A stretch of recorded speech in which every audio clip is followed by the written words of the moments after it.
Thank you very much, Joe. So my name's Ned Ekins-Daukes. I'm from the School of Photovoltaics and Renewable Energy Engineering.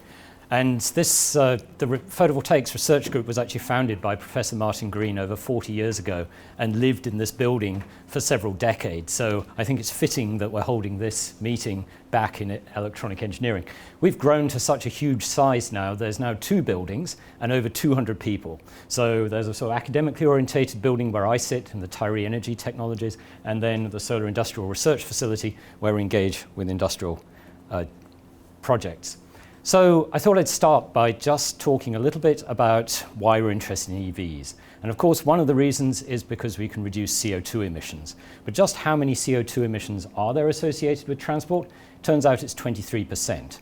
And within that 23%, 73.9% of that is road transport. So we see that the topic we're talking about today really can make an impact. Within that, it's useful to know that about 50% of that is light vehicles, so passenger vehicles. The other 50% is heavy goods vehicles.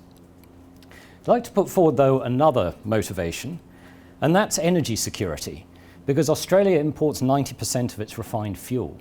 So we have no problem generating electricity in this country. There's a lot of sunshine, there's plenty of coal if you want to do it that way too. But we have 18 days of gasoline in reserve, and 75% of that is used for transportation. So I think there's many reasons why we're interested in electrifying transport. So today we're here to talk about photovoltaics in transport, and there's 2 major classes of implementation that we could consider. The first is to build a photovoltaic electric vehicle charging station, as you can see on the right-hand side. This would be something which may or may not be connected to the grid, but the idea is, of course, the photovoltaics provides some of the electricity that would go into the vehicle.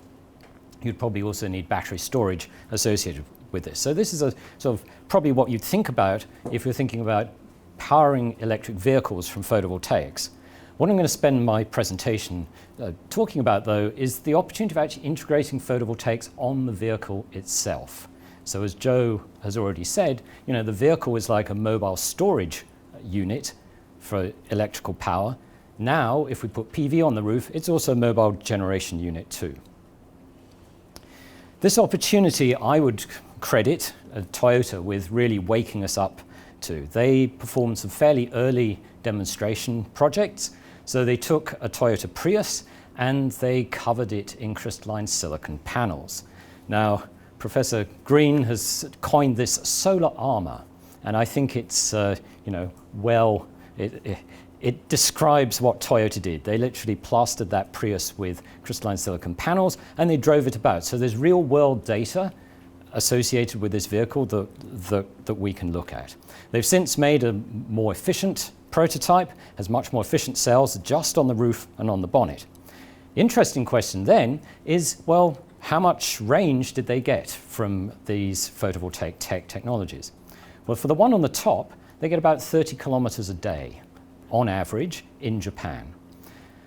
30 kilometers a day in Japan, it might not sound like much, but it's actually more than 70% of passenger journeys in Japan. So suddenly we realize that despite 30 kilometers not sounding like a huge range, we have then realized that actually most of us day to day don't drive very far. And so, you know, the numbers in Japan are similar to Australia. Of course, people go on holidays and we do long road trips, but most of the time we're making short trips. And so this histogram that's shown on the left there is just showing you how people use their cars and how many people we could cover with 30 kilometers a day.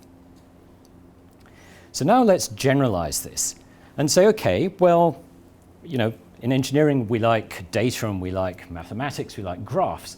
So on the x-axis here, we've got the available area on a vehicle. And notice that this is a nonlinear scale, it's a logarithmic scale. So it goes from 1 square meter up to 50. And on the y-axis, I've got the vehicle efficiency. That's how far I can drive with a unit of energy, electrical energy, a kilowatt hour.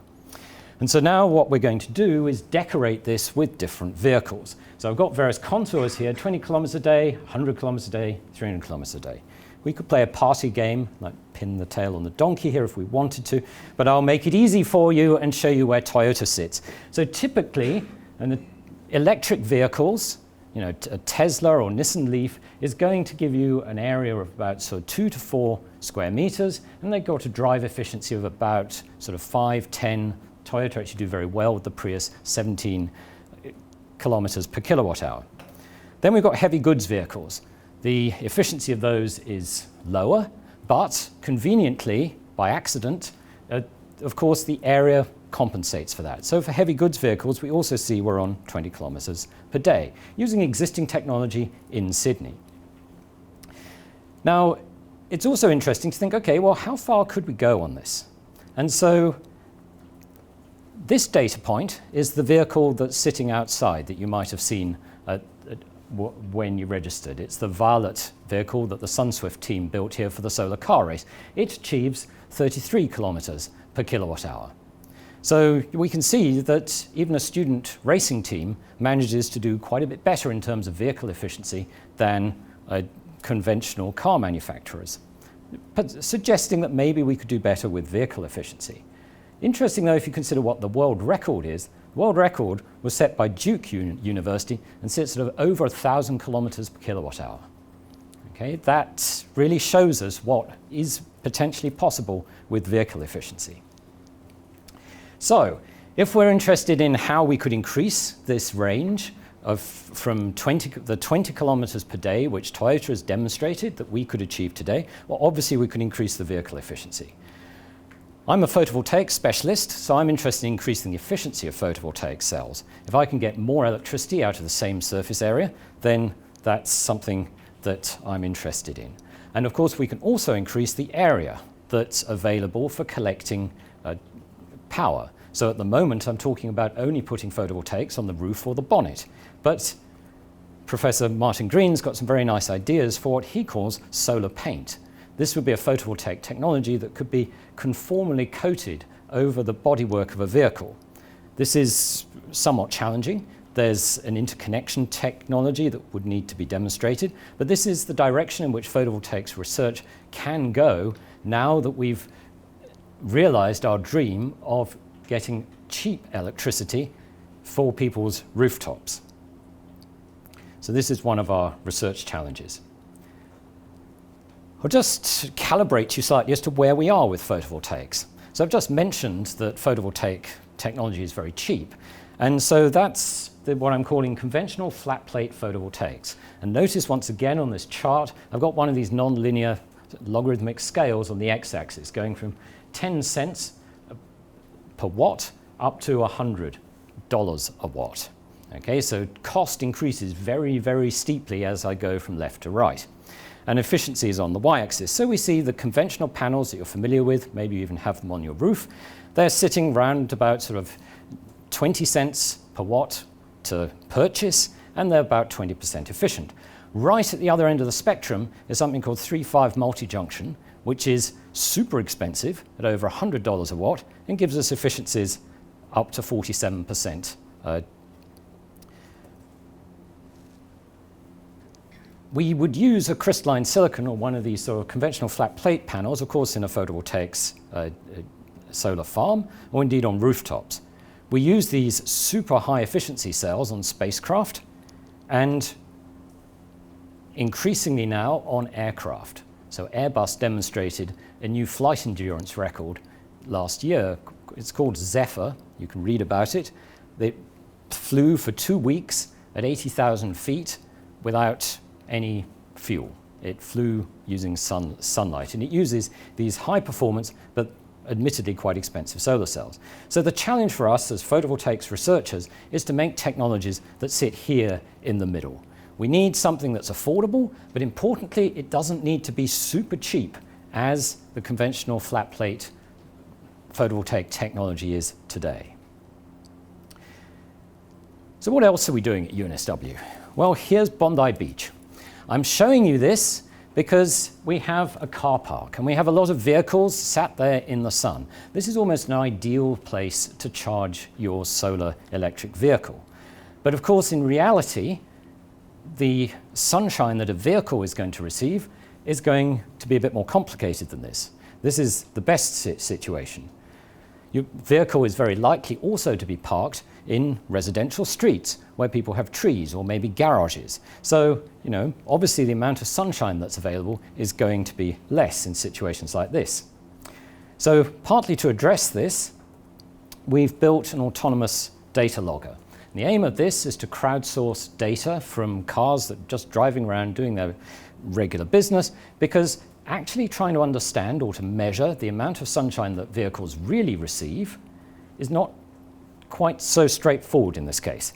Bondi Beach is going to map very closely onto the nearest meteorological station where they measure solar irradiance. This, on the other hand, won't.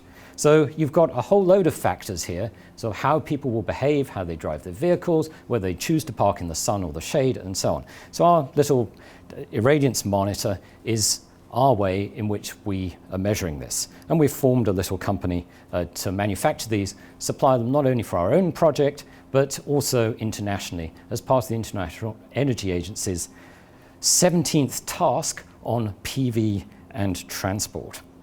So to conclude, what are we up to here at UNSW in this space? Well, I've just mentioned we're busy crowdsourcing solar irradiance data from vehicles that are being driven around by regular people on their daily business. We're interested in doing the same on buses and on freight vehicles, and we're collecting that data. We're also interested in measuring electrical demand, because that's the other side of the equation. How much electricity is actually being used? In electric passenger vehicles, that's fairly well known. For opportunities on buses and freight vehicles, there's some interesting opportunities for us there. And then we feed that together into a computer model and then add to that the occasional availability of some grid charging, and then we can produce useful outputs. So for potential users, what the range extension might be, what the CO2 savings might be, and then maybe to sort of authorities, we have information like how sparse you could have your charging infrastructure, for example. Because as you're about to see, the opportunity from the next speaker, the opportunity of putting photovoltaics on a vehicle actually means you don't need to charge it very much at all if it's sitting in the sun. So I'd like to conclude by saying today there's a surprisingly large solar range that we can access with vehicle integrated photovoltaics with existing technologies. There's three ways in which we can increase the range. We can do that by increasing the vehicle efficiency, and you've seen that can take us all the way to what Professor Richard Hopkins is going to be telling you about, a fully autonomous vehicle. You can create a photovoltaic technology that you could coat the vehicle with, Professor Martin Green's solar paint. And of course, you can also try and increase the efficiency of the solar cell that you put on the vehicle. So, in my opinion, we have a really interesting opportunity here, very exciting opportunity to integrate photovoltaics into passenger vehicles, buses, and trucks. So I'd just like to finish and gratefully acknowledge the Digital Grid Futures Institute for funding our work on this, and to ARENA for funding our participation in the International Energy Agency's task on this topic. And thank you for your attention.